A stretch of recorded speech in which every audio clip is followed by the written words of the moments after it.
Bueno, hemos comentado que teníamos muchas ganas de hacer este directo. Joseca y yo directamente como tal nunca hemos hablado, aunque nos seguimos de hace tiempo. Estaba comentando que para mí, él junto a Roberto y Eneco, pues son una de las eminencias que hay ahora mismo en cuanto a conocimiento en español del mundo del culturismo y la estética aplicada a los naturales, y que creo que aplicado a mi mundo del entrenamiento de fuerza hay muchísimo de lo que aprender, porque para mí la hipertrofia es algo fundamental, ¿vale? Y también, así para resumir y recapitular, que Joseca también tiene la experiencia de lo que es sacar un libro, al igual que nosotros, que también él estuvo traduciendo el libro de las pirámides de entrenamiento, que además está en la referencia de nuestro libro, ¿vale? Así que bueno, arrancando con la temática que nos estabais preguntando de lo que vamos a hablar hoy, y quería comentar y hablar porque se debate mucho si nuestro objetivo es ser powerlifter o ser culturista, qué es lo que deberíamos empezar a hacer en el momento que no lo proponemos. O sea, cuando yo tengo 14, 15, 10, la edad que sea, y quiero dedicarme a un deporte, ¿con qué tengo que empezar? Porque, por ejemplo, pues Ronnie Coleman, antes de ser el mejor culturista o de los mejores culturistas de la historia, era powerlifter, ¿vale? Y para nosotros, los powerlifters, siempre decimos que los mejores son los que han tenido un pasado y una base de musculación intensa y han conocido su cuerpo y no han trabajado mega ultra específico, ya que el power no es un deporte como la halterofilia que requiere estar trabajando técnica desde que tiene 5 años, ¿no? Entonces le preguntaba a Joseca que, bueno, ¿qué es lo que opinas y por dónde crees que van los tiros? ¿Si va ante el huevo o va ante la gallina? Muy bien, pues yo personalmente creo que ambas disciplinas comparten exactamente la misma base. En la pirámide de entrenamiento, de hecho, Eric Hems, las rutinas que plantea, por ejemplo, para principiantes de una modalidad u otra, ¿no? De culturismo estética como de powerlifting, son muy similares, son muy parecidas. ¿Por qué? Porque al final se hace hincapié en las mismas cosas, en asentar una buena base técnica, ¿vale? Que en eso los powerlifters, ¿sabes? A eso le dais muchísima caña, muchísima atención, y al mismo tiempo se centran en desarrollar una buena base de masa muscular que, bueno, como defendéis vosotros, es algo fundamental luego para los progresos de fuerza a largo plazo, bueno, a medio largo plazo también en el powerlifting. Entonces yo creo que ambas disciplinas parten de un mismo sitio. Es cierto que en el powerlifting se hará más hincapié, como es lógico y normal, en los 3 movimientos de competición. Se les dará a lo mejor una mayor frecuencia, un mayor volumen. Sin embargo, en el entrenamiento de hipertrofia, digamos que tenemos una mayor flexibilidad a la hora de seleccionar esos ejercicios que nos van a servir para lograr los objetivos que buscamos, ¿no? Que es un aumento de la masa muscular. Yo creo, como te decía, que los primeros años, al menos, la base es básicamente la misma. Apenas creo que debe haber diferencias entre los entrenamientos de una modalidad, de una modalidad y la otra, pero luego sí que es cierto que a partir de cierto punto ya empiezan a separarse un poco los caminos. En el powerlifting, como comentaba, se empieza a hacer cada vez más hincapié en esos 3 movimientos de competición mientras se sigue trabajando esa base de masa muscular tan importante, y sin embargo, en el entrenamiento orientado más a la hipertrofia, a la estética, bueno, no tenemos, como decía antes, esos ejercicios tan marcados, tenemos una mayor flexibilidad, pero eso no quita que no tengamos objetivos de rendimiento en esos movimientos y que luego además no demos una importantísima atención también a lo que es el aspecto técnico de ellos. Entonces, bueno, aunque esos caminos se separen más adelante, siguen teniendo mucha relación uno con otro. Aquí me recuerda porque el otro día hice una publicación en Escuela de Culturismo Natural hablando del peso muerto de Arnold, creo que llevaba 320 kilos o así, y comentaba eso, ¿no? Como la necesidad de crear esa base de fuerza, de esa eficiencia al principio, durante los primeros años, y luego llevarlo a cuando estamos intentando una competición, el culmen de, digamos, de la parte más de culturista, sería perfilar esos músculos, ¿no? O sea, tú empiezas a trabajar y a construir tu base mediante ejercicios multiarticulares, digamos, para crecer, que al final es uno de los principales objetivos cuando estamos en los primeros años de entrenamiento y de estética, y conforme ya has sacado a la luz, digamos, tus puntos más fuertes, luego empiezas a perfilar esos puntos más débiles con trabajo más analítico, ¿no? Y me pareció un enfoque que me gusta mucho porque cuando lo veo desde el punto de vista del power, nosotros lo decimos también que primero debemos trabajar la técnica, por supuesto, pero sacar a la luz de verdad nuestros puntos fuertes. La gente se centra solo en los puntos débiles,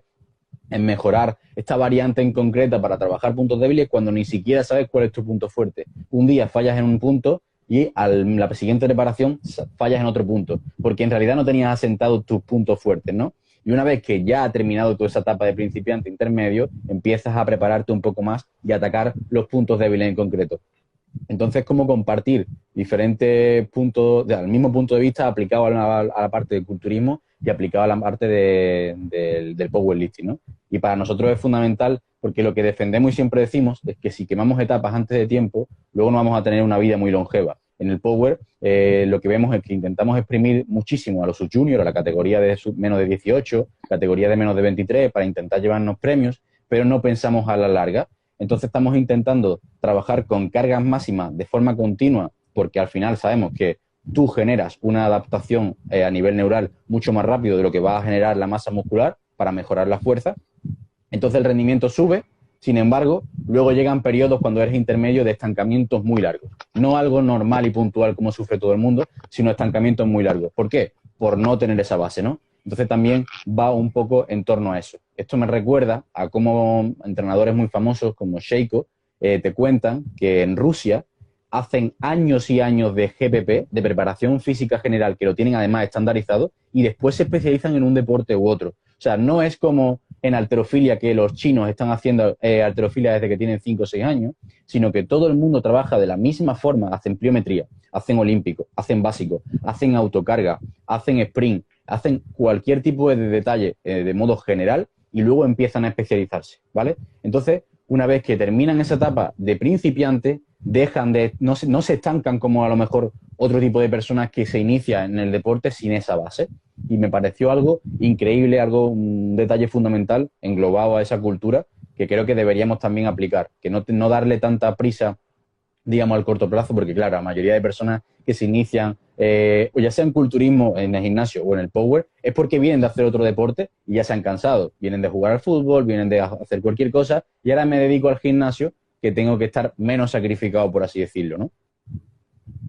Comparto totalmente ese punto de vista. De hecho, yo creo que eso que comentabas antes, ¿no? Que ocurre a veces en powerlifting, que se queman etapas demasiado rápido, también en cierto modo ocurre en el entrenamiento de hipertrofia. Ves a gente muy centrada en únicamente el aspecto estético, en lo que es un aumento de la masa muscular, cuando aún no han asentado a lo mejor una buena base técnica, no saben moverse, no saben respirar, no han trabajado su movilidad, no tienen una buena capacidad de trabajo, que eso se logra, como decías antes, ¿no? de Seiko, ¿no? Con el trabajo de GPP y demás. Y yo, por ejemplo, yo empecé en el gimnasio porque quería mejorar mi rendimiento en otro deporte. Pero cuando empecé, aunque no tenía ni idea de nada, analizándolo a día de hoy, estoy bastante contento de cómo lo hice. ¿Por qué? Porque empecé haciendo un poco de todo, ¿no? Entrenamiento de autocargas, hacía también ejercicios de movilidad, empezaba a entrenar también ejercicios básicos y demás.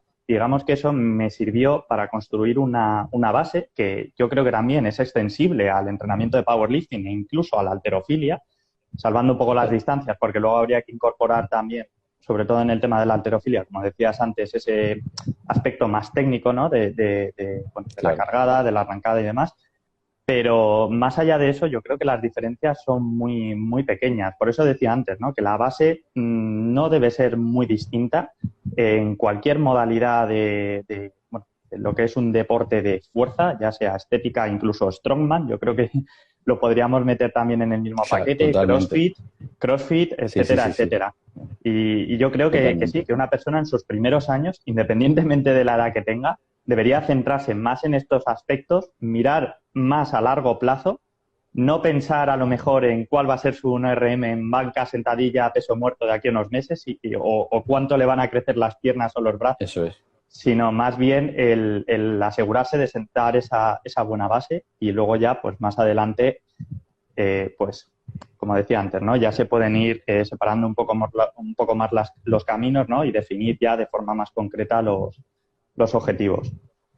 Totalmente. Ahora que me lo dices y que estabas diciendo un poco tu pasado, yo jugaba al fútbol también y aunque practicaba un montón de deporte de forma general, cuando yo jugaba al fútbol, mi forma de fortalecerme, por así decirlo, desde 10, 11 años, era trabajo con autocarga. Entonces, a mí me gustaba también el parkour, lo que hacía era flexiones, me ponía a colgarme a hacer dominada a ver si me sacaba un muscle up, me ponía a hacer cualquier tipo de cosa y mi pretemporada era la parte donde más fuerza hacía y era todo con autocargas en la playa con mi padre trabajando, ¿no? Haciendo flexiones, haciendo todo tipo de trabajo. Digamos, inconscientemente estaba creando esa base de GPP para luego ir aplicándola. Luego empezando a jugar al fútbol, me lesioné la rodilla y ya empecé a tocar un poco más el gimnasio.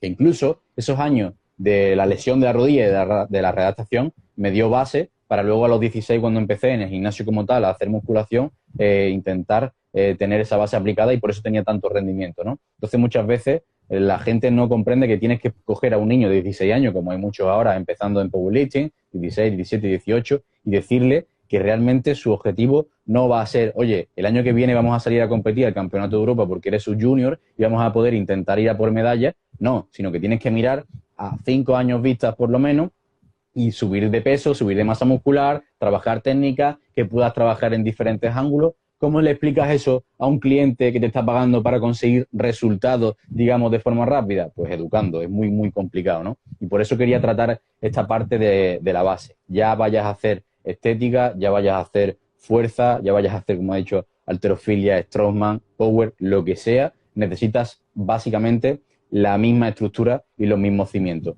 Por eso también los rusos plantean el entrenamiento por etapas de años, como todos van a empezar a la misma vez. Cuando tienes 10 años, de 10 a 12 tanto, de 12 a 14 tanto, de 14 a 16 tanto, y van haciendo ese trabajo, ¿no?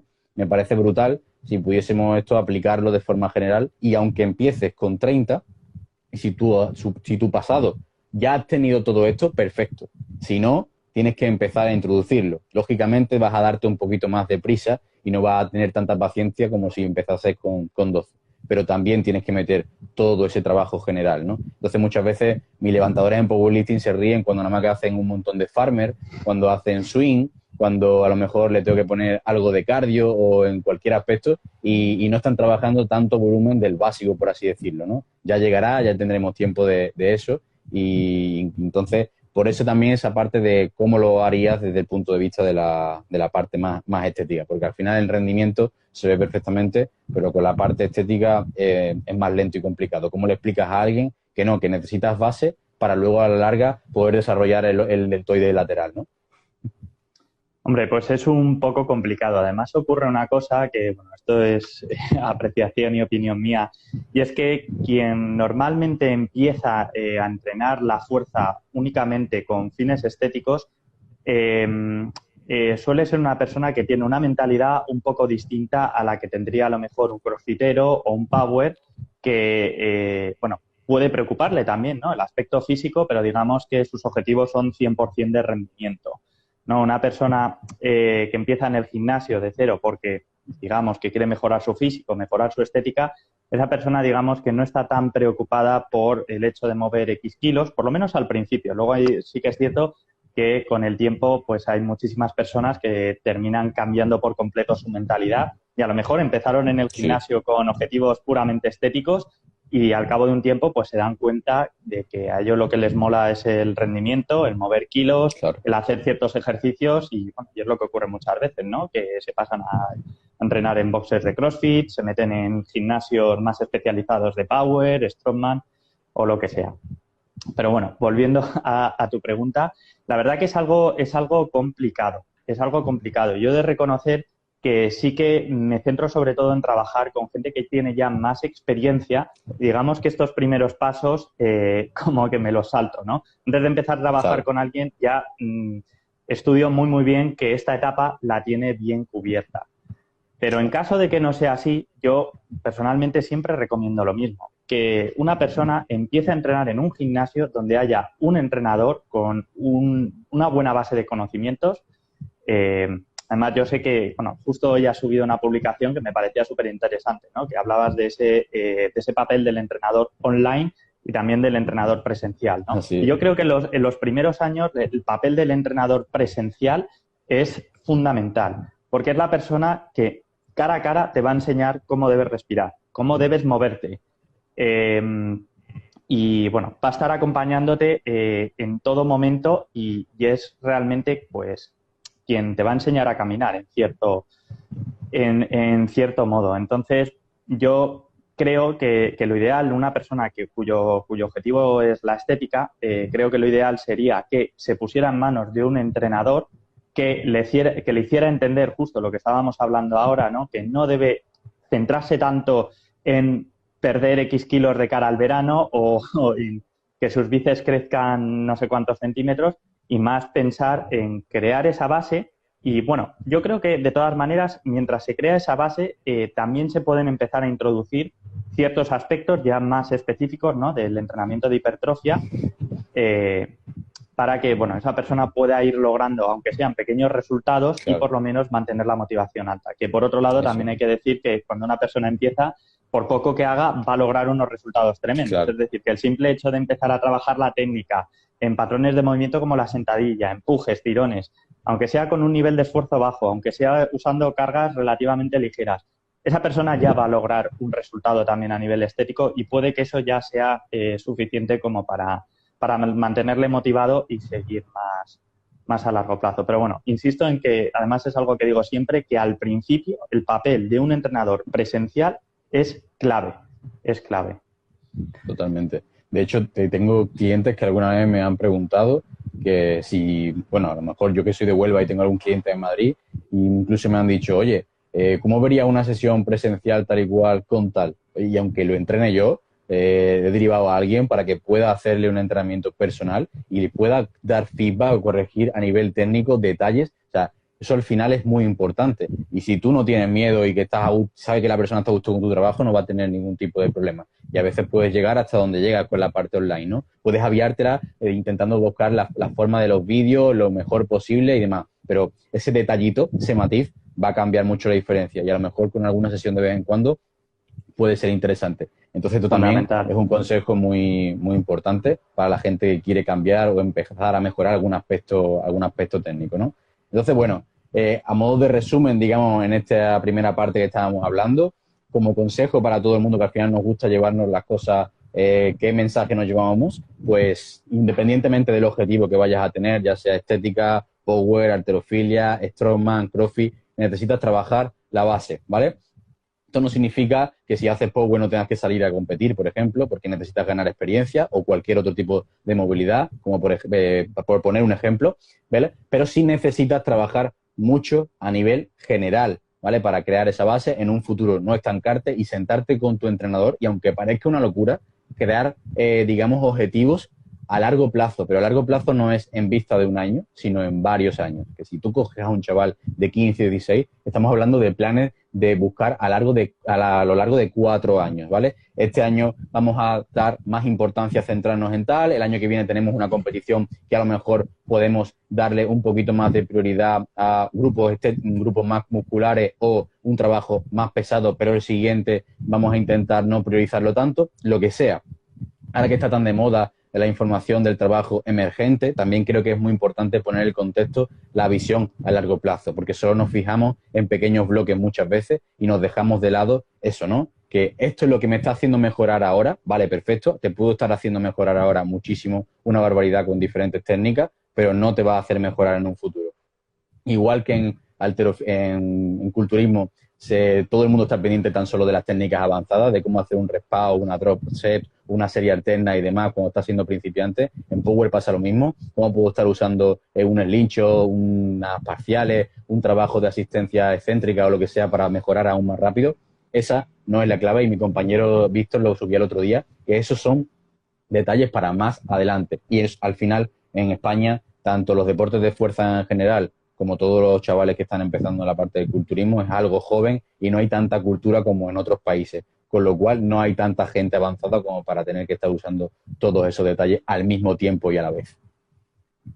Estoy completamente de acuerdo con lo que has comentado y además yo creo que ese comentario es aplicable 100% también a lo que es el entrenamiento enfocado al culturismo estética.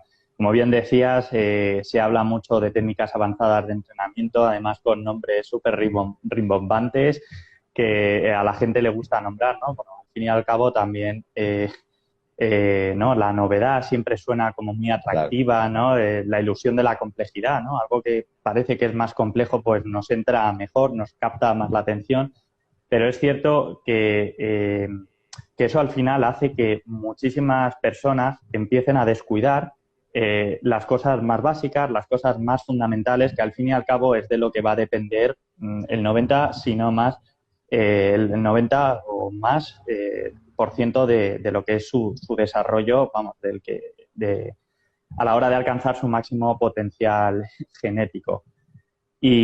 Totalmente. Y bueno, sí que es cierto que sobre todo en las redes sociales, que eso también es algo que veo mucho, el público general no es tan avanzado como para de verdad sacarle un buen partido a todas estas cosas que hablamos y obviamente tampoco todas puestas en marcha al mismo tiempo. A lo mejor puedes recurrir a una técnica de alta intensidad en un momento particular para romper un estancamiento, en el caso de la hipertrofia, para darle un poco más de hincapié a cierto grupo muscular, pero ya te digo, es como una chispita muy pequeña en un momento muy concreto, pero no es la base del trabajo ni muchísimo menos. Y bueno, por lo que has comentado, yo creo que en powerlifting también ocurre algo similar. Sí, totalmente. Ok, pues, Joseca, mira, entramos ahora muy relacionado con esta parte. La siguiente pregunta que te quería comentar y es, vale, nosotros necesitamos darle importancia en el power a la técnica, es fundamental. ¿Qué importancia tiene la técnica, ya no solo en general de un movimiento analítico, que lo sabemos de sobra, por ejemplo, para un culturista, para llevar más fatiga al músculo objetivo y demás, pero de ejercicios multiarticulares, cómo de importante también es la técnica a la hora de aplicarlo para mejora de las ganancias de la hipertrofia? Creo que hace poco también en Eco subía un post o hablaba algo de eso. Y desde tu punto de vista, ¿cómo es de importante? Y luego entraremos en cómo programarlo. Vale, pues la técnica yo creo que en el entrenamiento de hipertrofia estética es igual de importante que lo que puede ser en el de powerlifting. Sin embargo, hay que matizar un poco el por qué es importante, ¿no? Porque yo creo que ahí es donde vienen las principales diferencias. En el powerlifting, obviamente, por un lado se busca la longevidad, ¿no? El evitar lesiones y demás, pero también el ser más eficiente en un movimiento y mover la máxima cantidad de kilos posible. De hecho, bueno, tú eres un gran defensor de, por ejemplo, de las zapatillas de suela plana para sentadilla, también una apertura de pies más abierta y demás. Y, bueno, imagino que lo comentarás de cara luego a ser más eficiente en ese movimiento y poder llegar a ser capaz también de desplazar más kilos. En el entrenamiento de hipertrofia, sin embargo, nosotros cuando hablamos de técnica, lo que nos estamos refiriendo sobre todo es, por un lado, a cómo asegurar una longevidad, una seguridad en la ejecución, pero luego también a cómo maximizar el estímulo sobre aquellos grupos musculares en los que queremos hacer más hincapié. Entonces, la sentadilla, por ejemplo, que tú defiendas es buena técnica, pero a lo mejor una sentadilla que puedo defender yo para el desarrollo en concreto de los cuádriceps, en la que a lo mejor tenemos una separación de pies un poco menor, los talones elevados, ya sea con una cuña, con unas zapatillas de haltero, usando a lo mejor algún tipo de barra especial, que sé que vamos a hablar de eso después, etcétera, etcétera. Aunque todo eso conlleve que la persona mueva, no sé, me invento un número, un 30% menos de peso, también va a ser buena técnica. Aunque el objetivo, como bien decía, es distinto. Es el de maximizar al máximo el estímulo sobre los grupos musculares que estamos intentando trabajar y, en cierto modo, también reducir un poco la fatiga sistémica para evitar luego interferencias también a la hora de entrenar otros grupos, ¿no?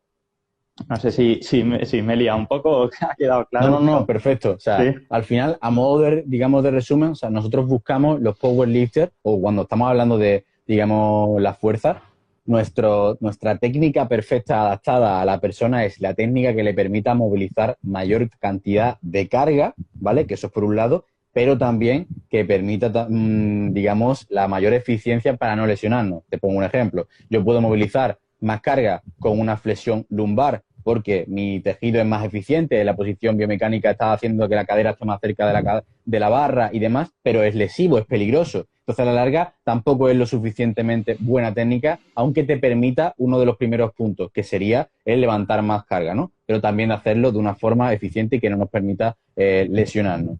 Pero claro, es lo que tú decías, estamos buscando involucrar el mayor número de grupos musculares posible, hacer que las palancas sean palancas híbridas. Esto en una sentadilla o un peso muerto se ve, que no quiero que el brazo de momento sea más grande para la rodilla y menos para la cadera, sino que quiero que sea menor para la rodilla y que sea más equitativo para la cadera, porque la cadera es más fuerte y es capaz de movilizar más carga. Vale, entonces, ¿qué es una buena técnica? Siempre decimos que la técnica tiene una serie de patrones, ¿vale? En conjunto, en común, como puede ser que se rompa el paralelo, que, digamos, las rodillas no se metan para adentro, diferentes aspectos, pero luego los estilos de técnica es lo que va a diferenciar también el objetivo. Entonces yo puedo tener una técnica perfecta para powerlifting y luego otra técnica distinta digamos, para culturismo.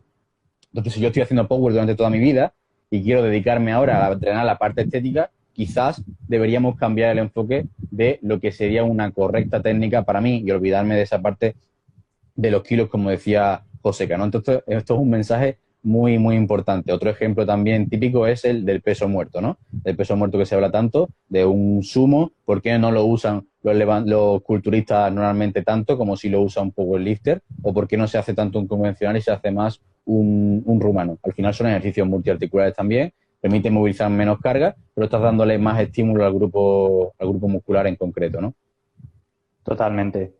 Y de hecho yo personalmente antes cometía el error hace ya años de ser demasiado dogmático, ¿no? Con la selección de ejercicios, y yo digamos que era muy talibán, ¿no? De los básicos para hipertrofia. Era muy defensor de la banca, el peso muerto y la sentadilla como los pilares también del entrenamiento de hipertrofia.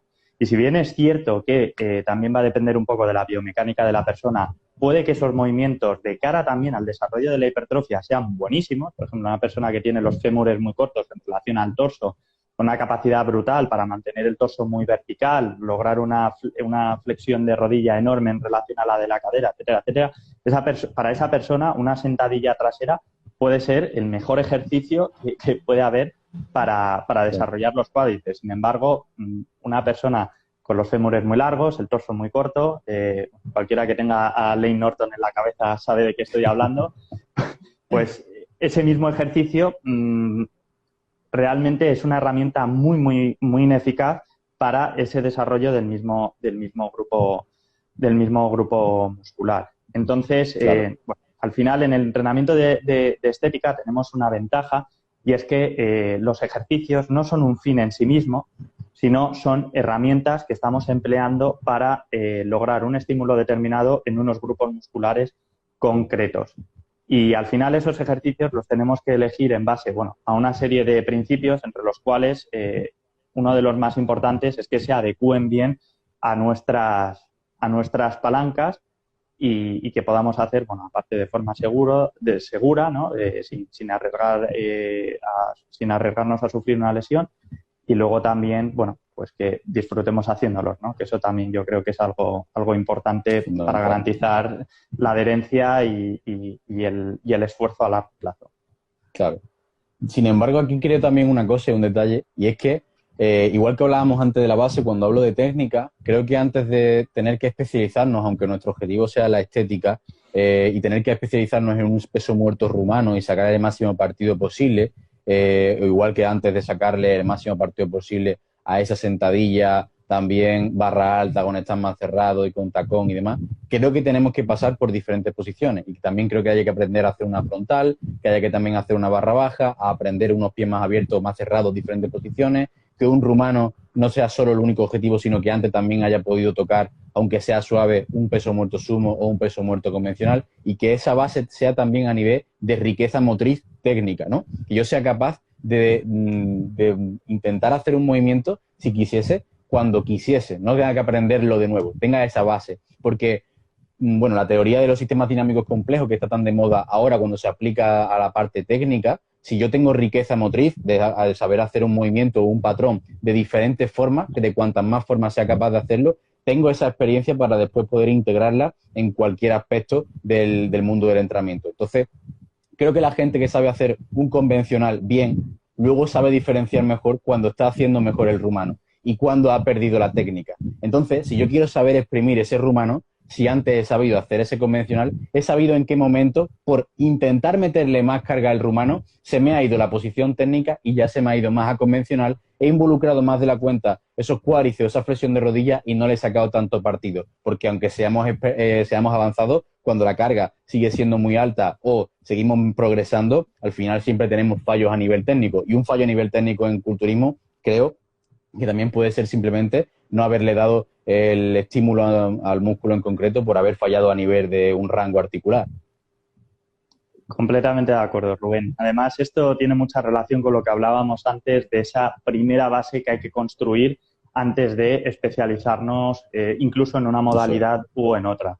Yo creo que parte fundamental de esa base es el saber ejecutar bien cualquier tipo de patrón de movimiento, saber hacer correctamente una bisagra de cadera, saber hacer correctamente un movimiento de sentadilla, un movimiento de remo, etcétera, etcétera. Y de hecho, yo personalmente soy partidario, sobre todo en personas más principiantes, con menos experiencia, el simplificar al máximo la selección de ejercicios, simplemente para que puedan hacerse eficientes y dominar muy bien esos gestos técnicos lo antes posible. Porque es cierto que una vez que has dominado un movimiento, un patrón básico de sentadilla, ¿vale? En el momento en que ya lo tienes dominado, el pasar a hacer a lo mejor una variante de esta, con un tipo de barra especial, con una posición de pies determinada, incluso usando máquinas. Eso también se ve cuando una persona que es muy, muy buena haciendo sentadilla, que tiene una técnica impecable, pasa a hacer una sentadilla hack. La va a hacer también muy, muy bien. Aunque sea una máquina en donde tienes un soporte para la espalda y demás. Es que se ve incluso. O una persona que sabe hacer bien un gesto de remo, un remo con barra, un remo pendlay, luego cuando usa una máquina de remo o hace un remo en polea, también ves cómo es capaz de mantener mucho mejor esa posición de la espalda, hacer mucho mejor también lo que es el gesto, bueno, el movimiento con las escápulas, el recorrido del húmero respecto al torso, etcétera, etcétera, etcétera. Y sí que es cierto que a esas personas incluso no hace falta darles indicaciones luego sobre cómo se debe hacer correctamente, ¿no? Esa variante ya más específica, porque si han asentado primero bien ese gesto técnico, ¿no? De un patrón de movimiento a nivel más global, que es más complejo también, luego van a ser capaces sin ningún problema de ir ejecutando, ¿no? Luego esas variantes quizás ya cada vez más específicas. Me ha flipado eso porque, mira, ¿Sí? he ido a coger este libro, ¿vale? Porque de lo que hablaba anteriormente, para que también lo vean los que nos están siguiendo, que se llama Complejidad y Deporte, y ese concepto del que hablas, de cómo extrapolar, porque siempre decimos que podemos extrapolar la conexión mente-músculo de un analítico a un ejercicio más multiarticular para sacarle más partido, pero esa visión bidireccional de cómo podemos sacarle partido a un multiarticular libre, a un ejercicio analítico, me ha parecido brutal. Y eso se llama ese concepto de extrapolación, y Sheiko también lo habla mucho cuando habla de técnica, y es como lo que yo he aprendido en un contexto, digamos, más difícil, luego lo puedo aplicar y sacarle más partido cuando tengo que focalizar mi atención, por ejemplo, en un grupo muscular en concreto, en algo que es un movimiento más sencillo, como puede ser el pasar de un movimiento de sentadilla a una jaga, como decías anteriormente, ¿no? O cómo yo controlo bien mis escápulas cuando estoy haciendo un peso muerto y luego soy capaz de controlarlo también muy bien cuando estoy haciendo un remo, ¿no? O ese remo pendrive, luego cuando lo voy a hacer con un remo con el pecho apoyado. O sea, me encanta ese concepto, y eso es lo que hablaba también de la teoría de los sistemas dinámicos complejos, de esas experiencias, luego poder trasladarla y proyectarla a otros ejercicios, y esa habilidad que he aprendido ya se queda en mí grabada y soy capaz de usarla posteriormente, ¿no? Para poner un ejemplo más sencillo, si alguien ha hecho, digamos, piruetas, cuando le hacen la cama jugando al fútbol y luego es capaz de caer mucho mejor, o ha jugado al judo, pues exactamente igual, pero aplicado al contexto del mundo del entrenamiento. Esto me parece brutal,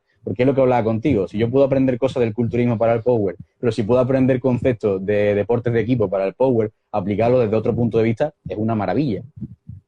Totalmente. Y además, bueno, que casi te he interrumpido antes, perdona, quería comentar una cosa que es que además he visto durante un montón de tiempo con clientes, y es que aquellos que ya tienen una buena base técnica, que tienen dominados esos patrones de movimiento más complejos, cuando introduces un ejercicio que a lo mejor no han hecho en su vida, en su rutina, y luego ves un vídeo para revisar técnica y demás, es que muchas veces no hace falta comentar nada porque ellos mismos ya saben perfectamente cómo es ese gesto técnico, en qué deben centrarse, qué es lo que deben tener en la cabeza, etcétera, etcétera. Entonces, sí, yo creo que es algo, algo fundamental. Brutal. Y ya te digo que esa mecanización, ¿no?, de esos gestos técnicos, de esos patrones de movimiento más complejos, debe ir en esa primera base de la que comentábamos antes, ¿no?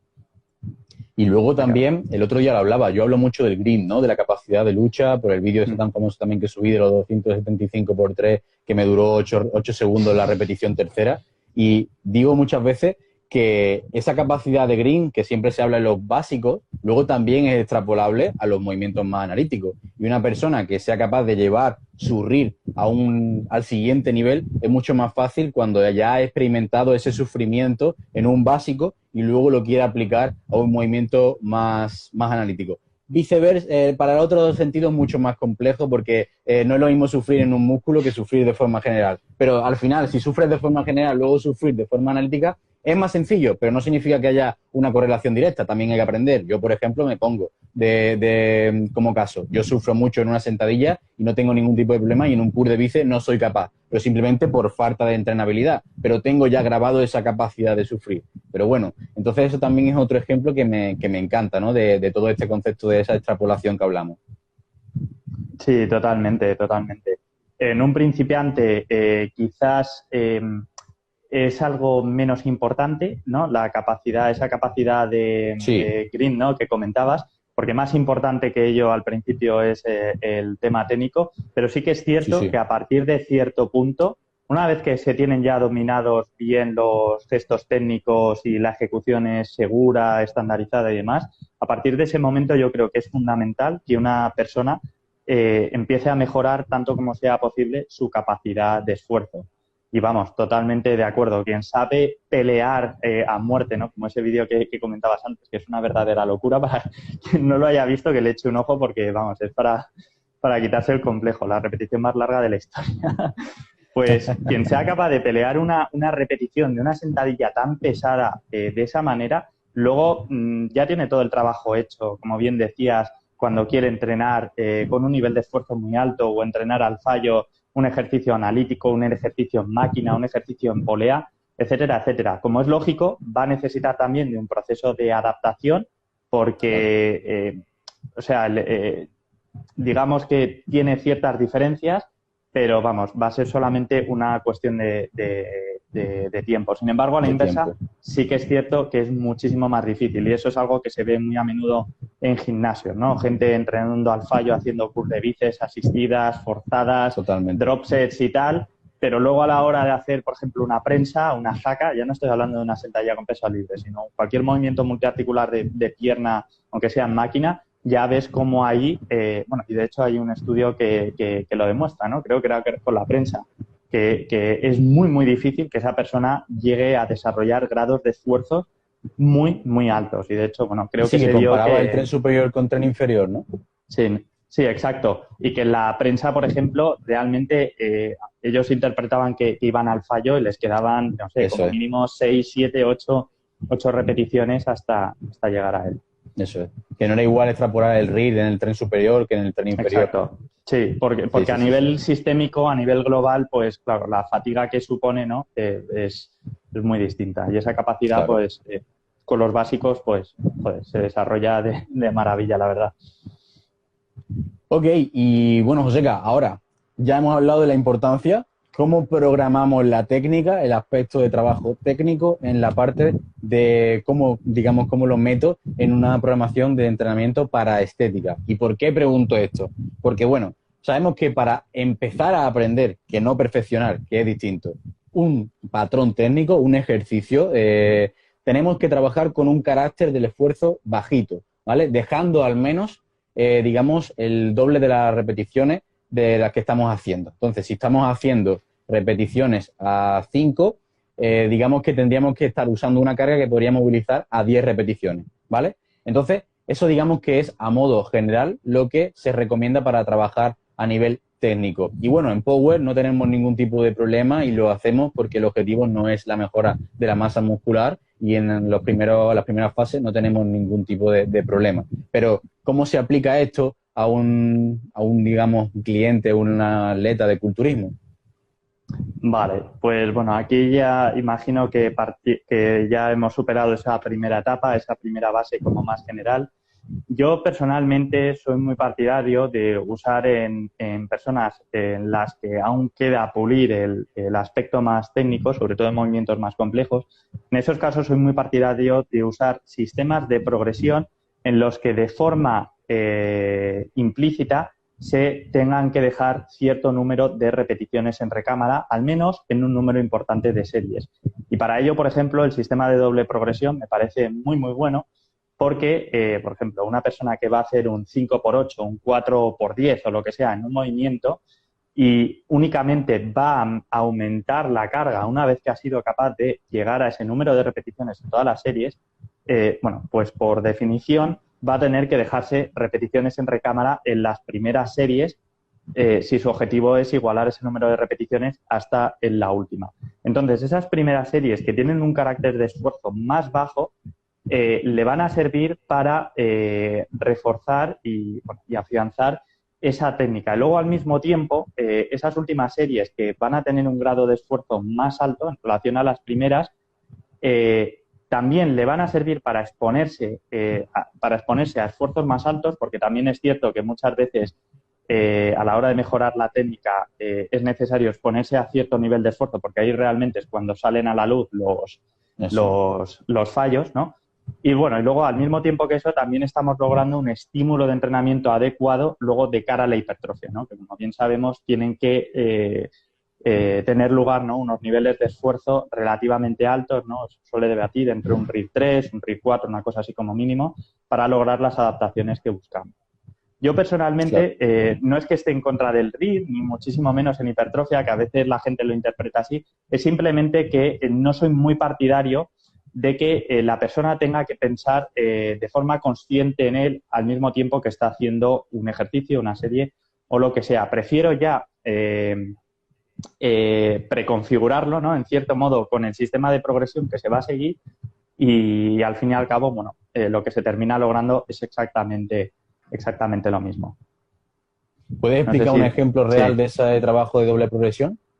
Sí, perfectamente. Pues imagínate que en una sentadilla a lo mejor tenemos un 4x8 y de lo que se trataría es de hacer 4 series, obviamente después de haber calentado y demás, 4 series de 8 repeticiones. En el momento en que seamos capaces de llegar a 8 repeticiones con la misma carga, en todas las series, en las 4 series, subiremos un tanto por ciento la carga en el siguiente entrenamiento.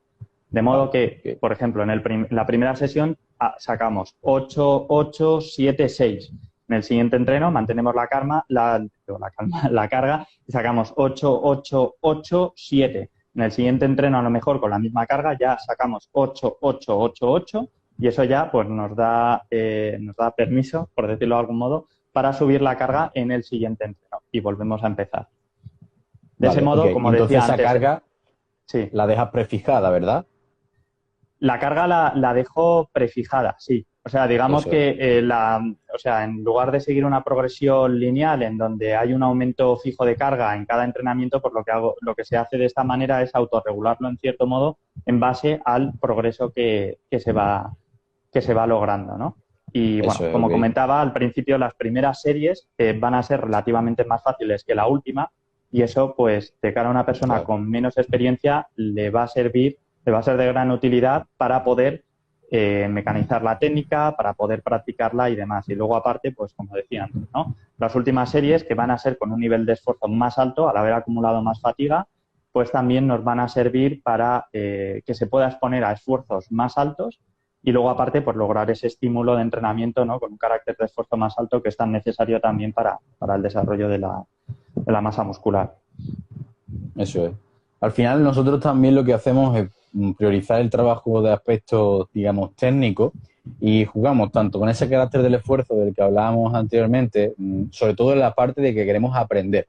Ahora estoy hablando de la fase de aprendizaje, no de perfeccionamiento, porque el aprendizaje, como decíamos, es distinto el perfeccionamiento. Una vez que yo tengo el ejercicio bien realizado con una carga del 70% y estoy dejándome un RIR 4, vale, perfecto, pero ¿qué pasa ahora cuando subo al 90%? Es que a partir del 90% de la carga la habilidad es completamente distinta, entra en juego los aspectos psicológicos, luego también igual en un UNRAP, primero también lo que supone enfrentarse a un UNRAP a nivel psicológico, lo que suponen las últimas repeticiones que luego son las que voy a poder extrapolar cuando vaya a hacer nuestro 1RM. Entonces, el mensaje que quería sobre todo es que si queremos aprender un nuevo ejercicio y estamos trabajando para trabajo de hipertrofia, estamos entrenando para la ganancia de masa muscular, no puedo ir al fallo en todas las series porque no voy a aprender bien el ejercicio y seguramente si tengo que pulir algún tipo de detalle no voy a ser capaz y se me va a quedar grabado en mi esquema motor, digamos, ese fallo. Y es mucho más complicado eliminar un vicio que aprender una técnica desde el principio. Y esto es un poco la idea, ¿vale?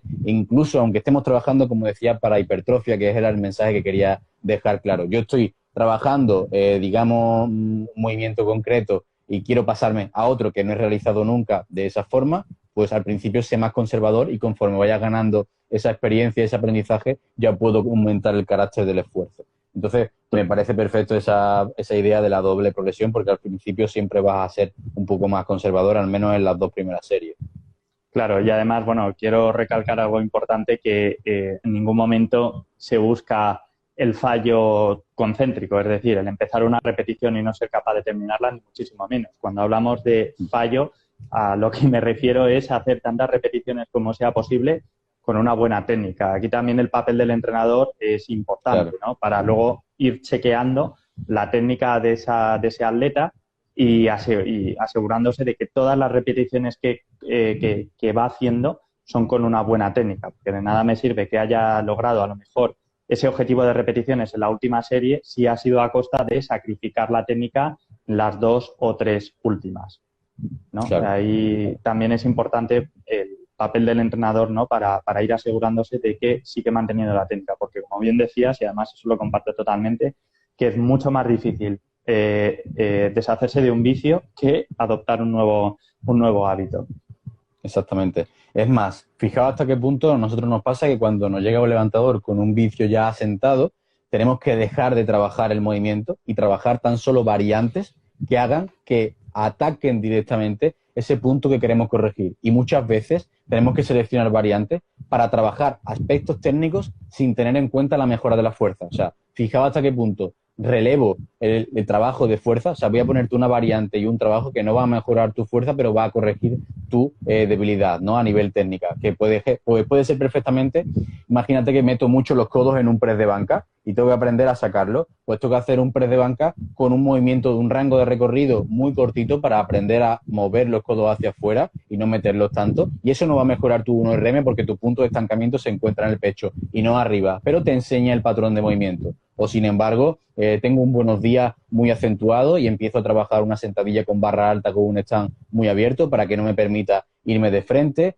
o cualquier tipo de aspecto que no va a mejorar directamente mi fuerza, pero sí el trabajo técnico. Doy 2 pasos para atrás, digamos, para dar 5 hacia adelante, ¿no? Es un poco la idea, pero hasta ese punto muchas veces es de malo tener ya esos vicios. Entonces, intentemos que eso no ocurra con anterioridad. Así que, bueno, el siguiente punto y último era entrar en las barras especiales. Yo hablo muchísimo, soy un auténtico friki, tengo un museo de barras especiales en mi gimnasio, las he probado todas. Tenéis un curso para todo el que esté interesado, tenemos un curso, toda la parte teórica, que hay más de 70 barras distintas, que cuando me puse a investigar más a fondo sobre ello, pues me quedé asombrado.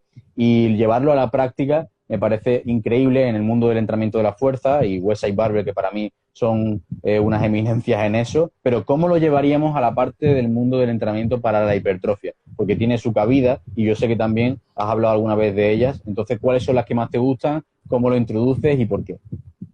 Vale, yo la verdad que también soy muy fan de las barras especiales. Además, yo sobre todo ha sido a través de Dave Tate, que bueno, que Dave Tate también en cierto modo viene del Westside. Y luego también John Meadows, ¿no? Porque es íntimo amigo también de Dave Tate, ha entrenado mucho tiempo en su gimnasio y también es muy partidario de su uso.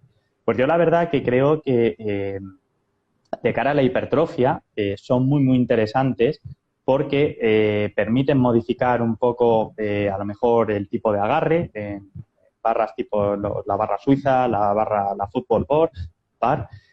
Luego también permiten modificar un poco el centro de gravedad, ¿no? de la carga para hacer más hincapié a lo mejor en unas articulaciones que en otra, en un movimiento como puede ser la sentadilla, ¿no? Al usar una barra, una camber bar o una safety bar o una spider bar o lo que sea. Entonces, yo personalmente creo que son una muy buena alternativa de cara luego a focalizar el esfuerzo, sobre todo, de una manera muy concreta y lograr un estímulo distinto al que una barra convencional nos puede proporcionar. Ahora bien, no estoy diciendo que todo nuestro entrenamiento deba basarse en el uso de estas barras, ni muchísimo menos, porque luego hay gente que no vuelve a tocar una barra recta en su vida. Claro, claro. Pero sí que es cierto que según qué casos, según qué contexto, según sobre qué grupos musculares queramos hacer hincapié, sí que pueden resultar muy útiles. Yo, por ejemplo, tengo algunos clientes ya con edad más avanzada que son incapaces de hacer un press con agarre más estrecho manteniendo las dos manos pronadas, ¿no? Como sería en un press con agarre estrecho convencional. Sin embargo, cuando usan una barra suiza, ya la muñeca permanece en posición neutra, hay una mejor alineación, ¿no? Entre la muñeca y codo y demás. Muñeca, codo, hombro, y de cara luego a la longevidad, pues es algo que les va a ayudar una barbaridad. Y luego, bueno, de cara también al estímulo, pues si eso les permite la variabilidad. Sí, la variabilidad, el focalizar mejor el esfuerzo sobre, por ejemplo, en este caso el tríceps, etcétera, pues mejor que mejor. Claro. Yo he tenido mucha experiencia con las barras, digamos, aplicado también al mundo de la estética de la hipertrofia. Y, bueno, algunos ejemplos. A mucha gente haciendo un curl de bíceps con barras rectas le duelen las muñecas cuando termina. Pues usas una fat bar, que es un tipo de barra especial, y disminuye este dolor porque a nivel articular está más limitada, no hay tanto rango de movimiento y ya no tenemos molestias. Coño, estoy pudiendo meter un ejercicio que es un básico para el bíceps, como un curl de bíceps con barras pesado y que ya no me molesta. Y si además, digamos, podemos jugar también con el rango de movimiento, una camber bench que te permite más rango de movimiento para un press de banca, podemos utilizarlo también. O para hacer un seal row, que todo el mundo se queja, que normalmente le choca la barra contra el banco. Pues con una camber hay más rango de movimiento. Como decías tú, una sentadilla, no tenemos, digamos, la posibilidad de, a nivel de movilidad de hombro, que la gente de culturismo que tiene masa muscular increíble a nivel de pectoral y hombro están muy acortados y no son capaces de hacer una sentadilla trasera y les molesta muchísimo, les da un descanso el poder hacer la sentadilla con una shifty, con una spider o con una camber. O sea, hay una infinidad de posibilidades que al final, como dice Luis Simón, estás limitado a tu imaginación tan solo, ¿no? Y eso te lo ha cogido mucho Dave Tate y John Meadows, que hablan muchísimo también de cómo aplicar esto al mundo de la estética. Y que parece que son herramientas que tan solo se usan en el mundo de la fuerza, pero que tienen su cabida también en el mundo de la hipertrofia y de la readaptación de lesiones. Totalmente. Además, yo, por ejemplo, soy súper fan de la sentadilla con barra safety de cara al trabajo de cuádriceps. Por un lado, por la comodidad que supone para, bueno, como comentabas, ¿no? Para los hombros y demás, sobre todo en personas que tienen ciertos problemas de movilidad, pero luego también por el simple hecho de que el centro de gravedad se desplaza más hacia adelante, algo similar a lo que ocurriría en una sentadilla frontal, y como consecuencia, bueno, el torso se desplaza mucho más perpendicular al suelo, se produce un avance más acentuado, ¿no? de las rodillas y como consecuencia el estímulo sobre los cuádriceps es bastante mayor de lo que se podría lograr con una barra recta. Ahora, eso no significa que no podamos alternar entre una variante y otra según el caso, porque también puede haber ciertos momentos en donde queramos cambiar los ejercicios porque ya no podamos progresar más con ellos, o bueno, por también un tema psicológico, porque cierta variabilidad también viene bien en ese aspecto. Pero vaya, yo creo que sí, que son una herramienta brutal y vamos, yo creo que la mayoría de gimnasios deberían invertir muchísimo más dinero del que invierten en comprar más barras, porque al fin y al cabo, si lo comparas con máquinas de cardio o cosas por el estilo, Exacto, son súper baratas, pero súper baratas. Exacto. Totalmente. Al final vemos como que no, eso es súper caro y luego ves lo que vale una máquina que encima seguramente está mal diseñada o lo que sea, o que tiene muchas repetidas y no invierten en el trabajo libre, porque como que da respeto, llega la gente a ver las herramientas y no sabe usarla. Pero al final es solo en cultura. En Estados Unidos hay muchísimas más. Ahí tengo un montón de levantadores que por países de Europa Central también hay más barras en los gimnasios, pero sin embargo la gente no sabe usarla. O sea, que tenemos que dar diferentes pasos. Educar a la gente para que lo use y educar a los dueños de los gimnasios para que las tengan y las apliquen, ¿no? Entonces eso también es muy, muy importante a esa parte a nivel de cultura. Hay muchísima gente más avanzada, más veterana, que ves que dejan de hacer el press de banca, dejan de hacer la sentadilla porque dicen que les provoca molestias, sí, porque les produce dolor, pero probablemente si empezaran a usar cualquiera de estas barras especiales, a lo mejor el cambiar a una barra suiza en donde tienen las muñecas en posición neutra, con los codos más pegados al torso, el usar una safety bar o una barra cambada, lo que sea, gracias a ese cambio, que es muy, muy tonto, podrían seguir haciendo estos movimientos sin ningún problema. Y de hecho, por ejemplo, John Meadows es un ejemplo, Dave Tate es un ejemplo, que no hacen estos ejercicios con barra recta, no por un tema de preferencia, sino porque a lo largo de muchos años han acumulado lesiones, pero oye, eso no quita que no sigan haciendo los mismos patrones de movimiento. Y ya te digo, las barras al final de estas barras especiales pues les terminan salvando. Y de hecho, Perdona que te corte porque Joseca se corta esto ya. Tenemos 10 segundos. Así que nada, Joseca, muchísimas gracias por estar aquí. Y para todo el que esté interesado, vamos a hacer un webinar el domingo, que tenéis un enlace en mi perfil, y repetiremos para hacer otro directo sin duda, Joseca.